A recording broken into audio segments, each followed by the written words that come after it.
So I'm just turning on the recording right now for all of you, and as well the live transcript.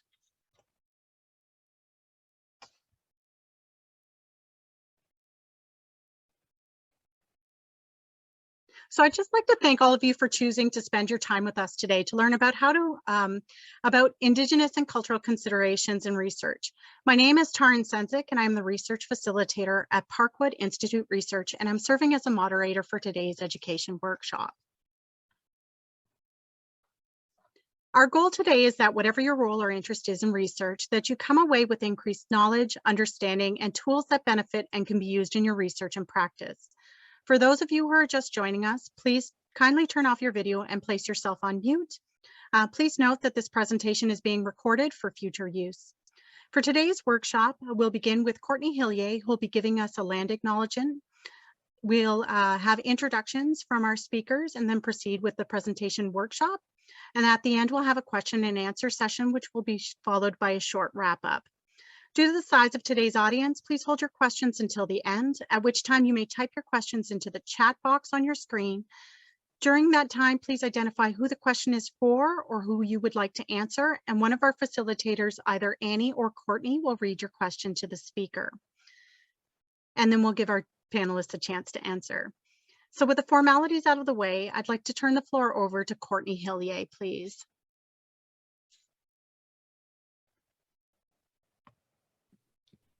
Hello, everyone. Welcome. So Lawson Health Research Institute and our partners are situated on the traditional territories of the Anishinaabe, Haudenosaunee, Lenape, Wendat, and Attawandaron peoples who have long-standing relationships to the land and region of Southwestern Ontario and the City of London. The local First Nation communities of this area include Chippewa of the Thames First Nation, Oneida Nation of the Thames, and Munsee Delaware Nation. In the region, there are 11 First Nation communities and a growing Indigenous urban population.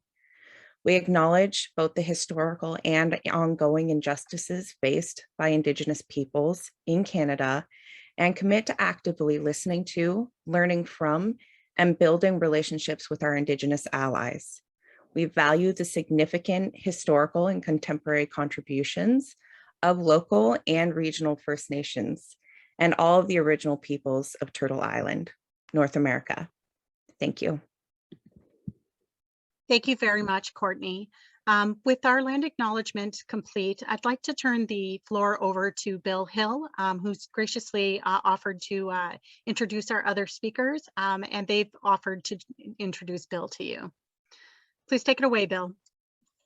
Sego lotne kun gatsteyong gyats gatnya gahagani. I wondered if I could ask you to all to please turn on your cameras. This will be the time that I do, just so when I do opening, I open to you and your faces and your kindness and the information that is in your eyes, and I can see everyone, and I appreciate the opportunity to be together with you, even though it is in this two-dimensional format.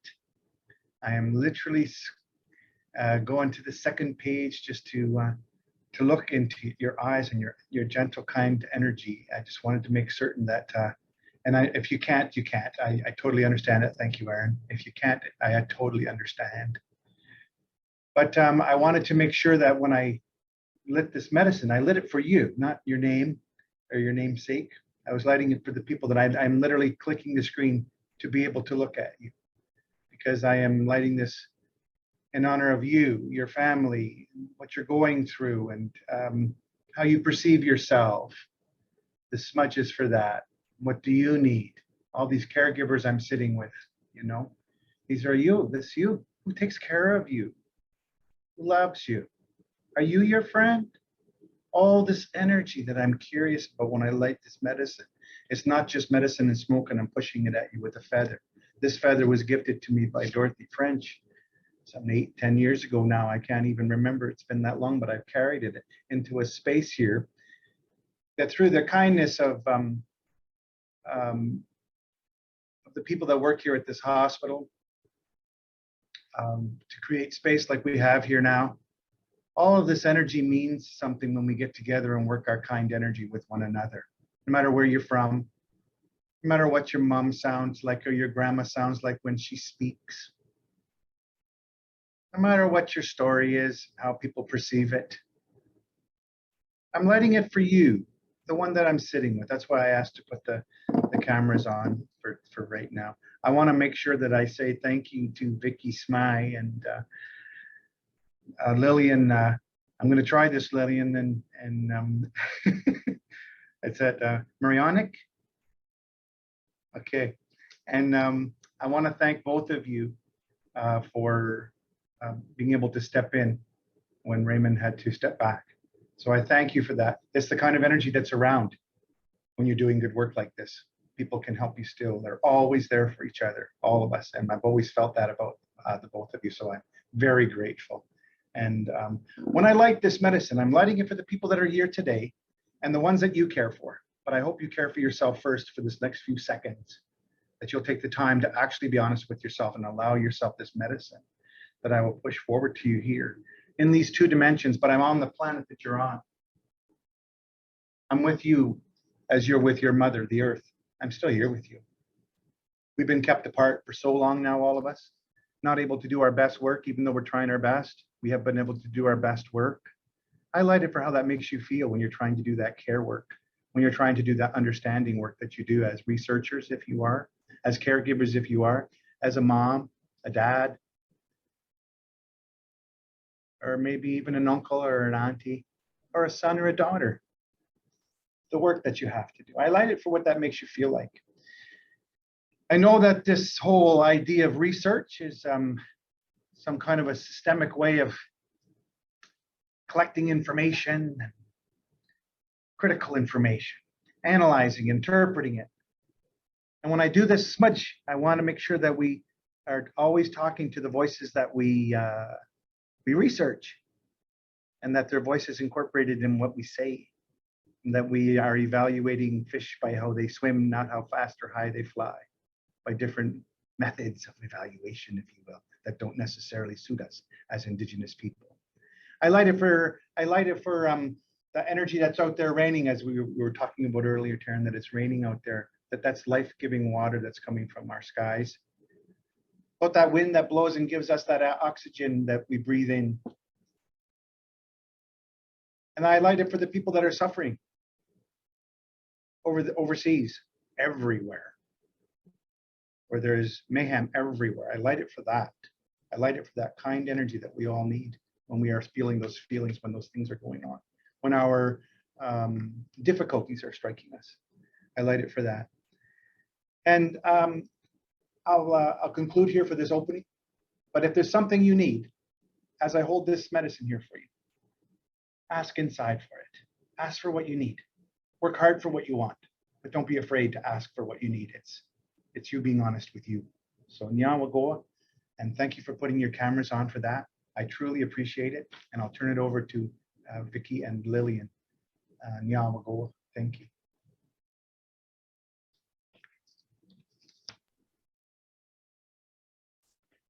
Thanks so much, Bill. And Taryn, the presentation can go up when you're ready and we can start.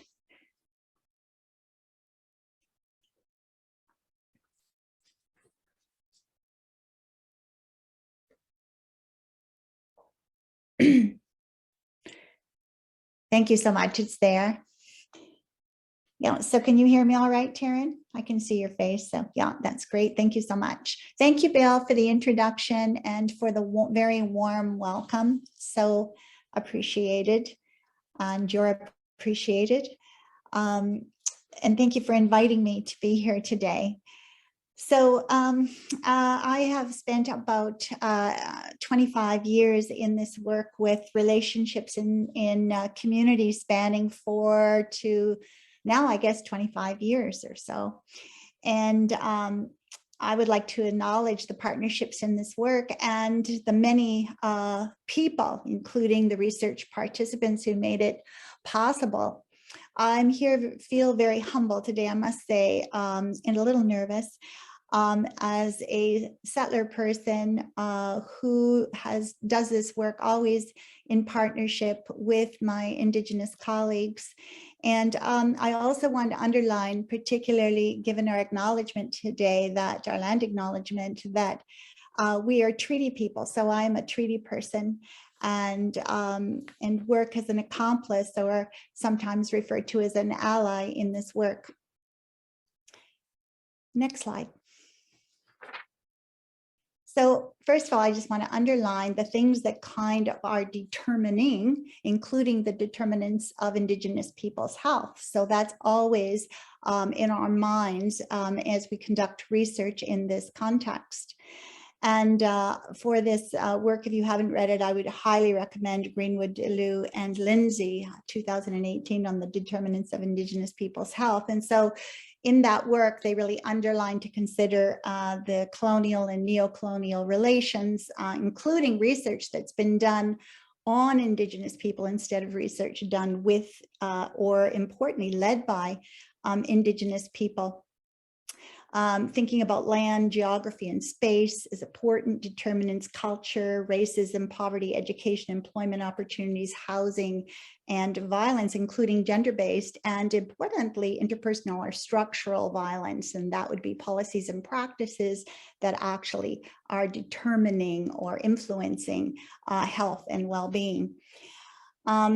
It is a well-known fact that determinants of health play a significant role in health status, as we all know, and yet there are many rising inequities still in these determinants, along with poor access to health services for people marginalized by inequity, and that includes our Indigenous people, which is leading to, increasingly poor health.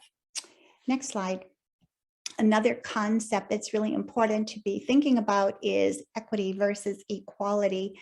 And I think many of us here are very familiar with this term, but it underpins everything we do. So that is the notion of health equity. So that is the absence of avoidable or remedial differences in health among groups of people. And here, when we're talking about inequity, and remembering that they're unjust or unavoidable.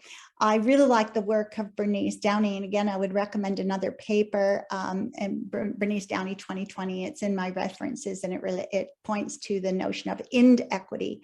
And so Bernice talks about, in response to the unique features associated with health inequities experienced by First Nations, Métis, and Inuit in Canada, she has put forward the concept of inequity, so situated within a self-determining, rights-based perspective.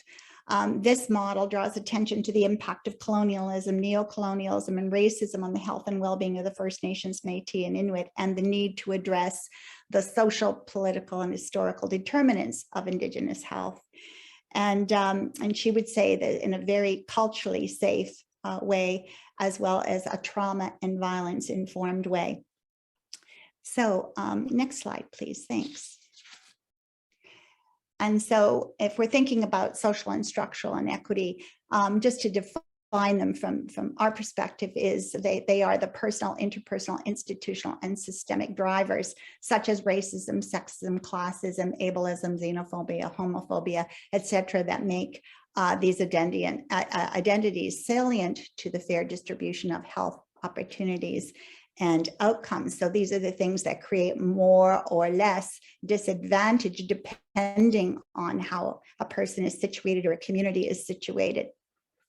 The next slide, please.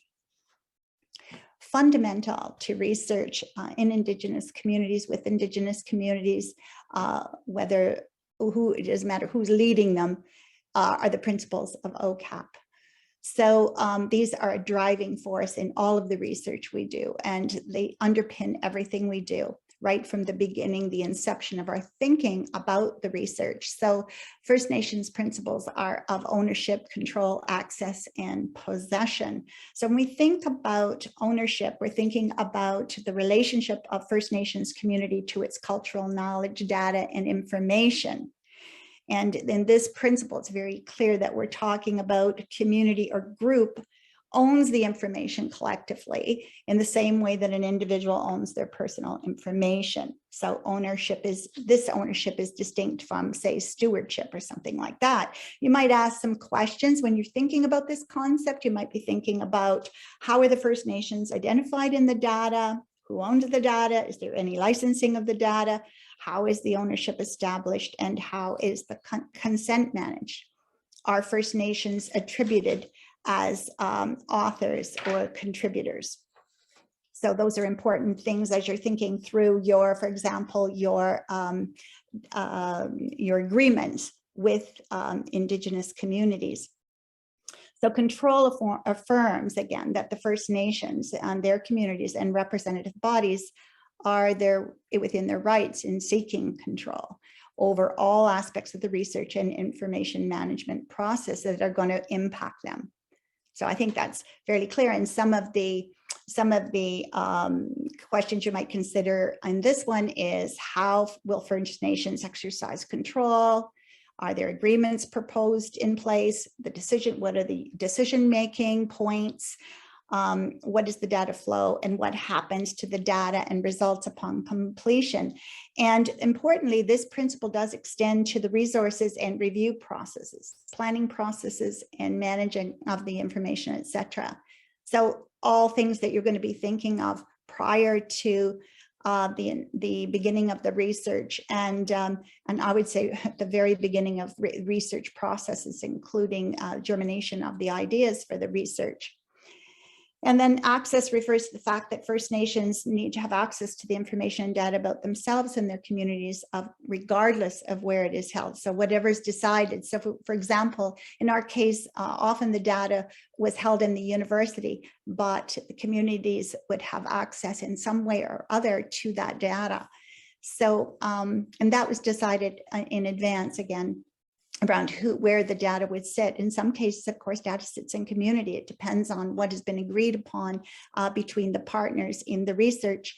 And some of the questions to consider there are, how can First Nations access the data? Like, how is that going to happen?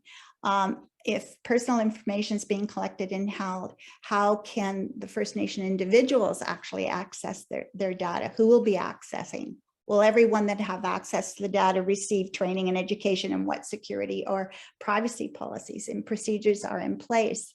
And then possession.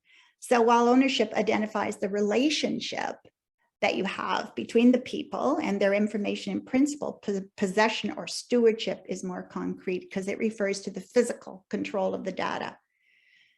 So OCAP, I think, is probably widely known by many of you here, so I won't go into further details about this, but you can go on to many of the First Nation sites and you will find the principles of OCAP and various renditions of that. But the important thing is how you live it out is an agreement between the parties in contributing to the research. Next slide, please. And then we have the Tri-Council Policy Statement, Ethical Conduct for Research Involving Humans. And this is Chapter 9 I'm referring to in particular, and I'm sure most of you have done the training for this. You would have had to if you're doing research. And this is research involving First Nations, Inuit, and Métis peoples of Canada. Particularly, this is a 31-page document. It's got almost everything you'd want to know about how to be in relationship when you're doing research involving First Nations, Inuit, and Métis peoples. So these are the major pieces of it, really. It accords respect to Indigenous peoples' knowledge systems by ensuring that the various and distinct worldviews of First Nations and Métis peoples are represented in planning and decision-making from the earliest stages of conception and design of projects through to the analysis and dissemination. And it affirms respect for community customs and codes of research practice to better ensure balance in the relationship between researchers and participants and mutual benefit in researcher community relations. So this, again, is extremely important. The nature and extent of community engagement in a project is determined jointly by the researcher and the relevant community, and it needs to be appropriate to of course, the community characteristics and the nature of the research. So I think that if you have any questions about this, we could, by the way, spend a few days just talking about this guideline in and of itself. So it's a really important one, and it's an important read. I've read it over many, many times, and actually in preparation for today, read it again. And I think it was really great, because I always see something of interest in it that maybe I didn't catch before. So I would highly recommend reading this. Then my next slide, please. Another piece that kind of encapsulates all of that for us as we move forward in our research has been that we believe that people are intrinsically resilient, and this forms the basis of healing and wellness. So to support resiliency, we create, of course, respectful relationships, really ensuring trust, dignity, and compassion underline the work. We recognize culture as healing. And we think about, again, that this is health-centered or wellness-centered by thinking about the determinants of health and well-being. It's strength-based, it's community-centered, and it's equity-oriented. So what we believe about wellness and healing is an important element in framing how we do this work. Research, therefore, needs to be situated in this way rather than being, for example, deficit-based. We need to be strength-based. And that's, for example, this could be in reporting, where you're needing to really ensure that when you're reporting the results of research, that you provide the context, because context is really important. Otherwise, we may create stereotypes, et cetera, that could be very detrimental. The research needs to benefit. If it's equity oriented, it needs to benefit the people that we're doing research with. It needs to benefit Indigenous peoples. And what we've learned from this work is in the, when we're thinking even deficit-based approaches, many researchers, we've been, even in our looking at our survey that we're using for Bigajiskon, for example, which Lillian will speak about a little bit later, we tried to think about the questions in relation to this. So are these strength-based kind of questions? Are we getting to those strengths in the individual rather than being deficit-based, which is not particularly trauma and violence informed?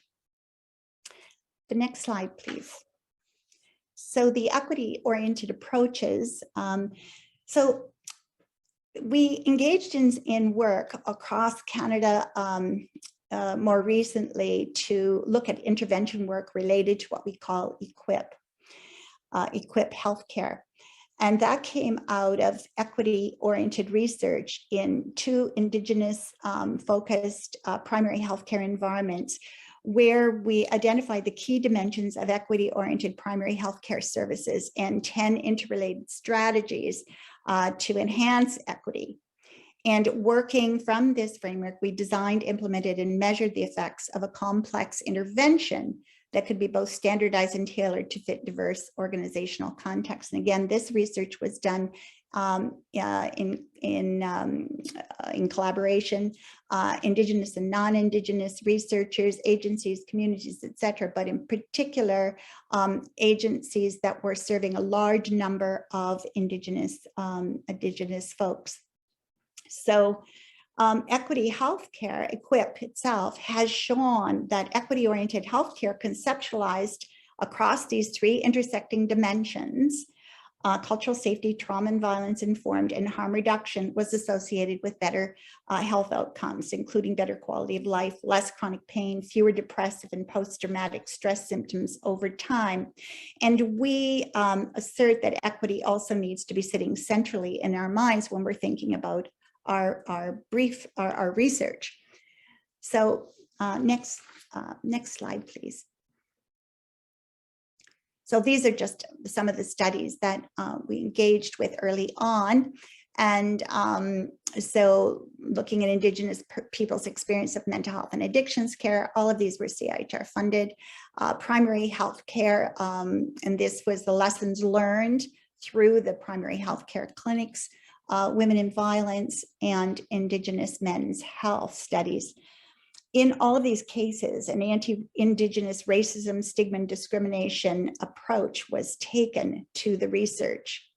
It was common to our research as a commitment to the, it being Indigenous-led, women-led in the case of the Reclaiming Our Spirits study, which I'll tell you a little bit about in a minute.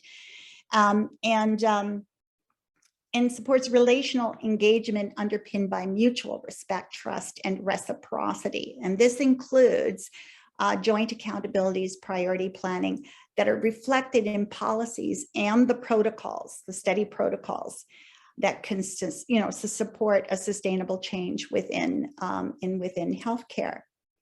So in addition, Indigenous ancestry, history, culture, and tradition is seen as a strength and an essential starting place to support meaningful improvements, paying attention to how diversity of Indigenous identity and experience shapes local solutions. So when we're talking about trauma and violence informed care, when we're talking about cultural safety, when we're talking about harm reduction, we're talking about contextually tailored approach, so that wherever we're doing the research, it's locally relevant and taken up in a safe way. So the next slide, please. So I'm just going to give you a couple of sort of practical examples of what we've done to kind of incorporate that kind of thinking into our research. This is the Indigenous Men's Narratives of Health study. And this was done in partnership, again, with a large group, Indigenous and non-Indigenous scholars, community partners, agencies, etc. But importantly, in a response to the lack of knowledge regarding the unique experiences of Indigenous men and their challenges within healing from a past and current trauma. So these were men particularly marginalized by inequity. Our research team met with other researchers and all of these partners in a think tank format for over 1.5 years. Informed by this dialogue and critical theoretical perspectives and Indigenous relational lens, we designed a community participatory ethnographic study to explore Indigenous men's narratives of well-being, to inform and understanding what constitutes appropriate, culturally safe health and social services and supports for men. In this study and the integration, I'm going to speak for a second about the photo voice element of the study, in which it was nested within the larger ethnographic study. And it was an opportunity to involve the men as researchers in the study. And men took a camera, we gave them a camera, and they went out and took pictures of their experience of moving forward in their lives and those things that really help to support well-being. It was interesting because while photo voice transformed the research process and really brought us together in a very important way that was non-judgmental, very carefully prescribed with the men all the way around how we would do this.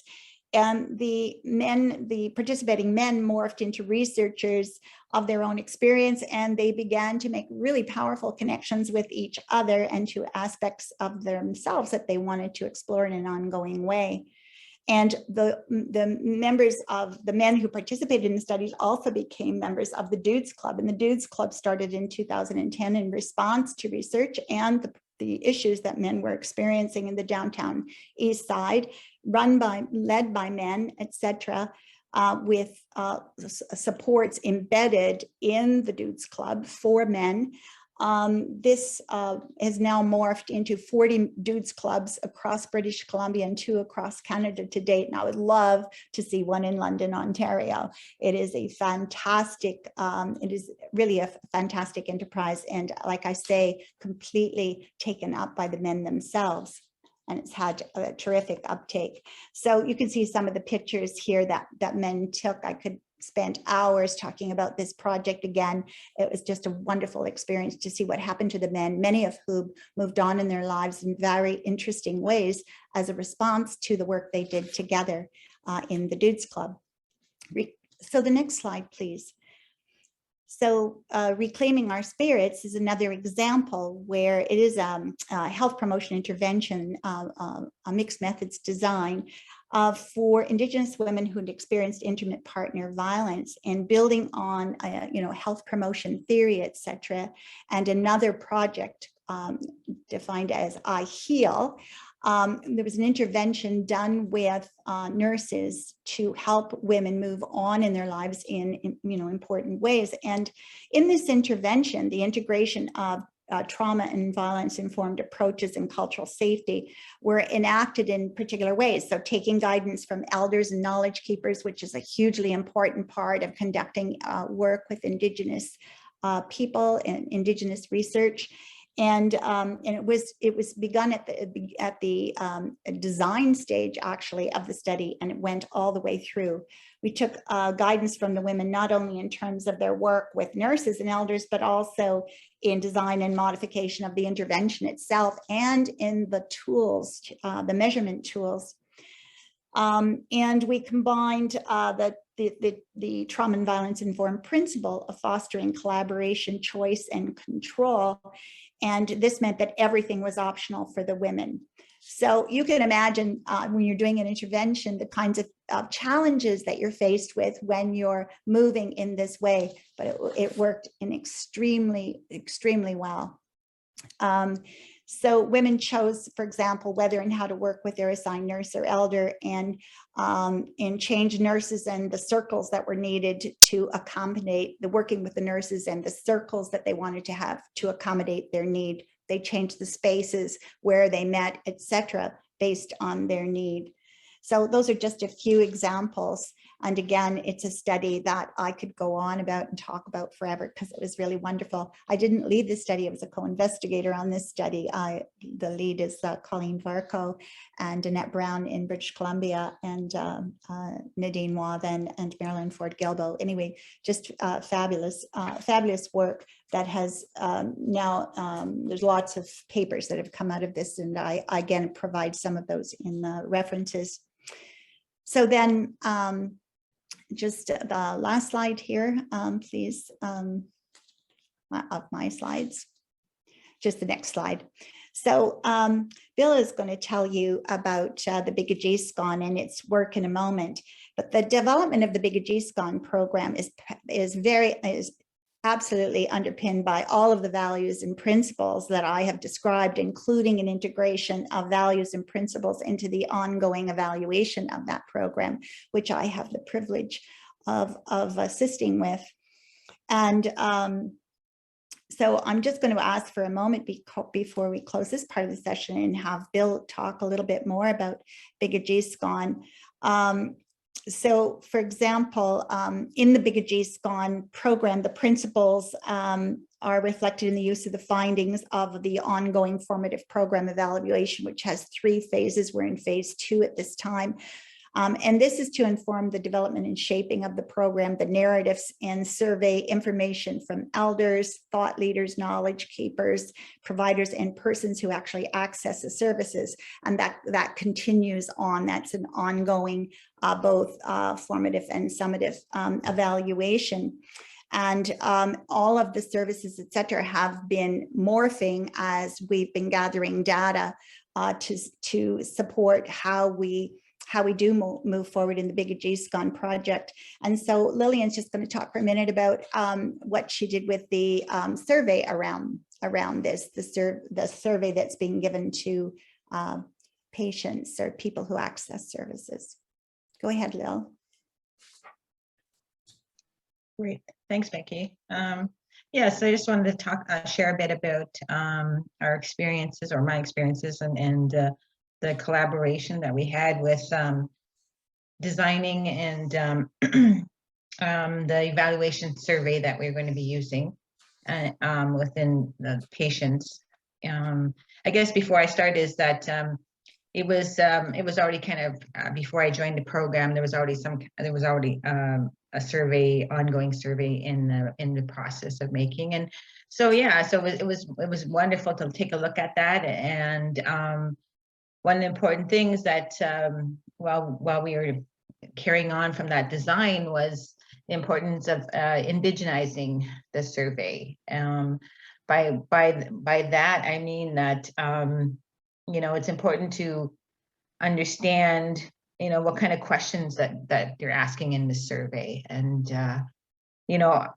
and one of the key things that, when in collaboration with the Bigajishtan staff and with the research team and with members of at LOSA, is that one of the things we were trying to figure out was, how do you measure culture?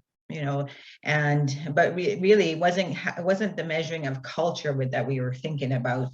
It was, when you take it further, we wanted to measure the effects of culture as healing. We want to take those measurements and to use them as a means of a tool of evaluating the program. And a lot of, it was a lot of back and forth, and I think that one of the important things too in that process was that I come to understand from experience was that is to be aware of colonialism and decolonization.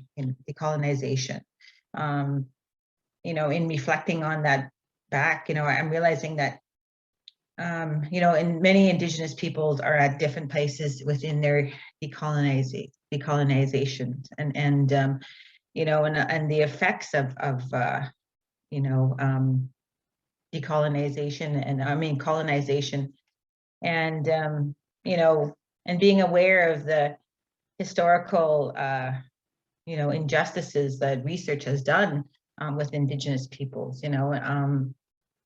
Like we were, like for myself, I've come to be aware that research was done and books were written, and it was, and as a product of residential school system myself and my family, I was in the classroom trying to learn about who I was as an Indigenous person. And these weren't from an Indigenous perspective, the idea of what Indigenous person is supposed to be. And so I think that in that reflection in doing research with Indigenous and for Indigenous people, it's important to be aware of that historical injustices research has done, and also the concept of that like from what I've learned and I've been studying, is that Indigenous people, research is not new, right? Obviously, each society has progresses, and that is done by research as we learn from our past and we go forth. And I think it's just a matter of trying to get the ways in which, what Bill had mentioned in the beginning, the ways in which research is done. And one of the key things, and Vicky spoke about it, was for, in the survey, was to understand that, we just can't give somebody a survey and say, here, do it. It's important to be reflective of how it's being done, how it's being written, what questions are being asked, and also in who's doing the survey, who's conducting the survey, and has relationship been established prior to. That would engage more Indigenous clients, be able to fill the survey out, and etc. So I think one of the key things is relationship and understanding what's important and what we're trying to accomplish from the survey, so I'm sorry, but my son just came home, so you can hear him in the background. But yeah, so that's about it. I think that's one of the most important things of the survey, that I realized was the language, and to understand that a lot of Indigenous peoples are obviously differ from community to community itself, and the importance of that in the language. And so it was very informative for me, and I really appreciated that experience of working through that survey with others. Thank you. Thanks so much, Lil. And one of the pieces of this was just, we kept thinking about the time it was taking to do the survey, but it was worth every minute because it was a lot of back and forth. So thank you for working on that, Lillian. And I think it's over to Bill, and and you want to put Bill's slides up there, please, Taryn, that would be great. I just want to say that Bill, of course, is the director of the Bigajiskan program And it's been my real pleasure, to introduce him, Standing Strong Spirit, but I'm going to let Bill say his name because I'm not going to destroy that. And it's been, again, I'll underline, an extreme pleasure to work with Bill and again, to be invited here. So thank you.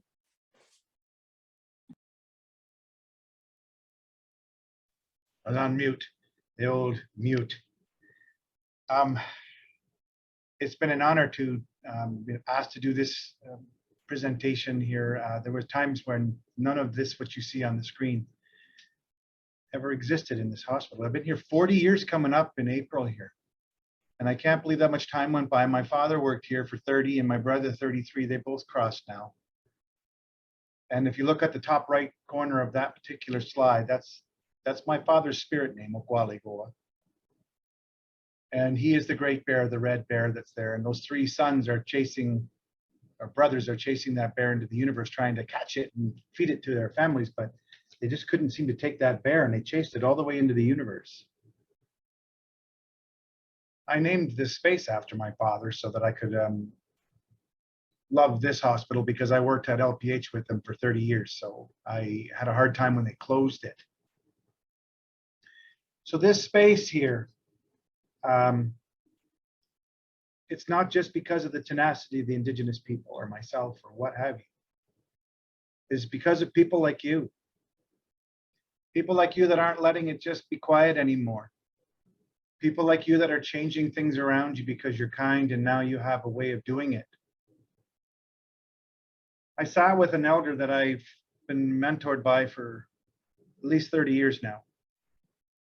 And I talked about research with him. And he said, it's not a friend to us, Bill. It's not a friend to us. We've been researched to death, he said. And I said, well, how about if I could figure a way out to research us to life? Would that be okay? When we have our own voice in what research looks like, and when we keep the research too, and we teach people certain songs and they teach us certain songs, and maybe we could sing something together that sounds a bit like each other. Is there ways of doing it like that?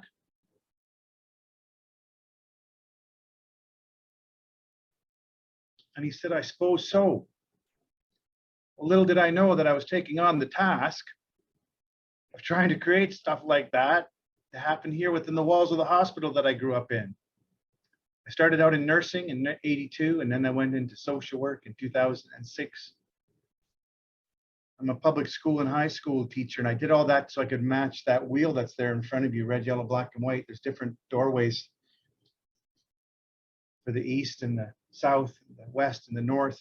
So I gathered these disciplines so I could conduct myself with understanding of the mind when learning, and the body with nursing, and the emotions through social work, and the spiritual. I'm just going to have to graduate from this body and understand myself completely spiritually.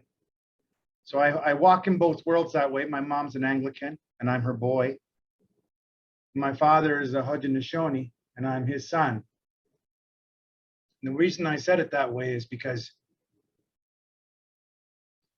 when my mother holds me, I still feel small. And it's my reminder about what's out here for all of us. The safety of feeling small. And can we feel that way when we're receiving care? That it's okay to be vulnerable, I mean. That it's okay. As soon as you walk into the walls of any hospital, it's almost involuntary, huh? You gotta go. Nobody wants to come to the hospital for care. Nobody. Because they'd sooner be well. When it comes to our community, we have to find trust. The trust to come into these places. And that space that you're looking at there is a beacon of trust created by this hospital and our community in tandem with two-eyed seeing. So that when we try to understand this data that you collect and this interpretation that you try your best to do, that it's culturally interpreted as well by us. And the songs are written by both of us, both you and I. So then are each other's languages, and we can teach each other what certain words mean, perhaps. so that people feel safe when they're being asked questions by our own people. And all of a sudden the care is led by elders. And it's elder guided. These things never used to happen, not in this institution either. And it's not, again, not because of me, it's because of us, all of us. So I look at what that might mean. See all those chairs sitting around? That's for spirits to sit in too. When we're all gone home, they'll sit there and they'll talk on what's happened here. And they'll help us when we get back and we sit in there again. That energy has its own life, has its own spirit. It's been welcomed here by this organization. And it's been welcomed here by, welcomed across the road at LHSC too. They're opening their hearts to this and singing songs with us now. And this is led by LOSA Family Healing Services, this space. We are granted the ability to govern our care here. But this institution will trust us with the care that they're providing for their clients and ours, but our community members. And it has changed the efficacy as far as this Haudenosaunee or nurse or social worker is concerned. Because I have a shoe on one foot and a moccasin on the other. And I try to walk gingerly in both and trust both. And so when I see this, what's happening here, the way that it's being researched by kind hearts, not just brilliant minds, kind hearts, that's what the difference is. Because inside our chest beats this kind heart, red, yellow, black, or white, male or female, no matter what orientation, no matter what language. Kindness is the highest form of intelligence. So I'm looking to see what is kind about you when you're asking these questions and how you're doing this. This program itself has taken a life of its own, if you will. When I started to try and get it to work here, that was my biggest mistake. I tried to get it to fit into the hospital. And I realized that's what I was struggling with the most, to try and make it fit. Because I wanted it to come along with all the other things I believed in about the hospital I grew up in.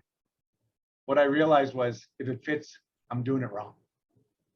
We're Indigenous people. We've never been addressed properly before. So we're all going to have to learn what that means together. Me as a clinician, me as a Haudenosaunee, me as a kind person. So to me, I'm looking for that. I want that data too. I want that interpretation. What is kindness to you? And how do we start to share this information and listen to one another too? And be kind to one another. In 2012, I tried to get a pilot program going at the hospital, and I used the work of this incredible person named Victoria Smye. And I'll be a son of a gun if in 2018, when I tried to get this program rolled out, there's Victoria Smye. So I'm so happy to be working with you, Vicki, on this. Next slide, please.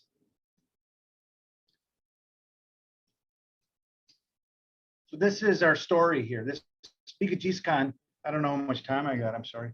Bigajiskan means the rotting stump, if you translate it. That's a heck of a name for a mental health program, huh? But it's not about just translating word to word. That's the difference too of how we provide our care. It's not just what the word means. So Bigajiskan means the rotting stump, but the story behind it all is here. I'll go really quickly with it. On the left-hand side is the majestic, healthy tree. We all pretend we're that. We want everybody to think we're that. How are you doing? I'm fine, thank you. Yourself? I'm fine, thank you. Push 7, please. Stop asking me questions. Thank you. And then you get off the elevator, right? Anyhow, that's the us we want everybody to believe. The second one over on the with the broken tree, that's us, each of us. We've all been broken, hurt deeply. The next one over is the sapling, the little baby tree, the hope. Next one over is the sweat lodge. And the next one over is the fire. Underneath it all is the roots of everything. You can't tell which one's the healthy tree and which one's the broken one if you put your hand over top of that top part and just look at the roots. They're all the same, you see. So the name, the rotting stump. Oh, I'm sorry. The top left is our grandfather's sun, our ancestors, the stars, our grandmother, the moon, the universe that lives in. Those are 2 thunderbirds that go back and forth between both worlds. So the whole idea behind our program is to let things rot out of that stump, the stuff that you go shh about. Shh. You know, pain's a human condition, right? But suffering, you know, looks like that. Shh. So what we try and do is get people to speak so that the stump can rot and feed the rest of the forest. And that's where we can capture our information too about the efficacy of our work, because that's all culturally based, not just spiritually based, but it's culturally based. And it helps people move forward with their story.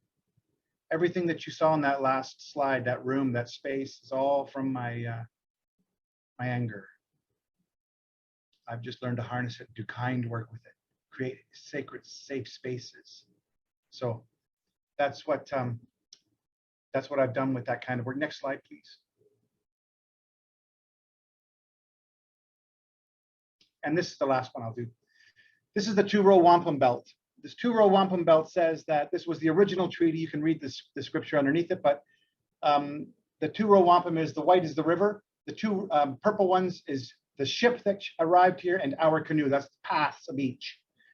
The original treaty was that we won't interfere with your ship and please don't interfere with our canoe. We'll stay in this water together as long as it's flowing, and we'll be healthy if we abide by this. Those are little tiny beads that are put on there to make that agreement. So what we're doing here with St. Joseph's Health Center at Parkwood, because of this, our MOU is just finishing up. We're going to write the MOU. We're going to sign the MOU. We're also going to bead one of these belts as part of us. That's how we do an MOU. That's the treaty. That's an agreement. So that's what we're going to do, is we're going to use that belt to do so. And to me, that means that any one of us can put beads on this as that are agreeing to do this work.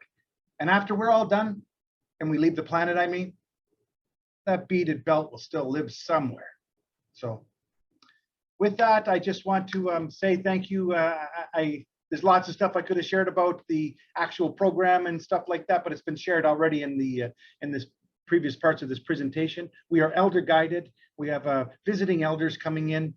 We have a social psychiatrist and 2 social workers, a nurse, a medical admin, and we have all the people here at this awesome hospital that are working alongside us and helping us change and grow everything. So with that, I'll turn it back over to you, Taryn. Sorry, could you say that again? Oh, my watch is asking me to say something again. Hear what you said. I love it. It happens to me about every 5 minutes. Anyhow, so thank you guys so very much. Thank you guys so very much. You know. Thank you very much, Bill, Vicki, and Lillian. We have just a few minutes for questions, and so I'm going to open up the floor to our guests who are here today. If you could kindly type your question into the chat box and identify who your question is for, Annie or Courtney will ask the question to our speaker and allow the speaker to respond.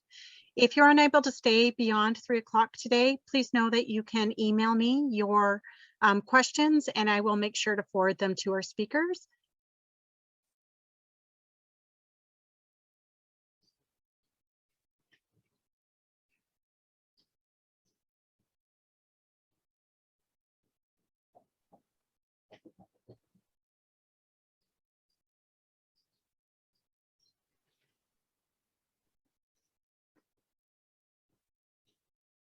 I'm just going to give folks a few seconds to type into the space.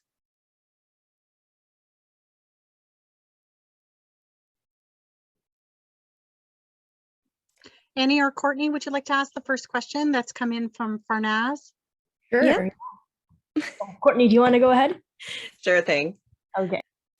Alrighty, so from Farnaz here, we've got a question that says, where can we obtain resources to conduct research related to Indigenous healing practices within modern healthcare?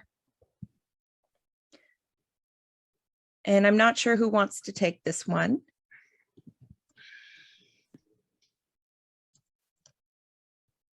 Well, I'm happy to answer this one, and it's lovely to see you there, Farnaz, and thank you for your question. So Farnaz, I can get you to so many resources related to this. There's lots out there around conducting research with Indigenous peoples. A good place to start is the work of decolonizing research the work of Linda Smith and others from New Zealand, and also our Canadian authors who are writing from the resources connected to the CIHR. For example, Tri-Council, they have a number of resources around conducting research with Indigenous peoples. And importantly, though, is the work written by Indigenous people. So again, I would underline the work of Linda Smith. But I can get you that work, no problem. Vicki Farnaz says, thank you. Unfortunately, we've reached 3 o'clock. So we've reached the end of our workshop today. So I'd like to thank Bill, Vicki and Lillian so much for your presentation. Your words have been inspiring. We're very honored and humbled by your leadership and how open you've been with us to provide us the resources and information that we've all sort of been seeking to help us achieve our different goals for being here today. I'm just going to share some email addresses with our audience in case they'd like to reach out and contact us.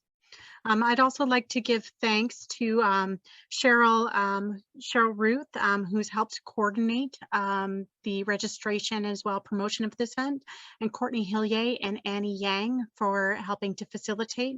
I'd also like to thank all of our audience members for attending this session and making time in your day. If you'd like to reach us, the email addresses are up on the screen. We are recording, and so we will be able to share this presentation after the date with all of you. And thank you so much. Please have a great day. I'm just going to send this much to you too. Take care of yourselves and be well.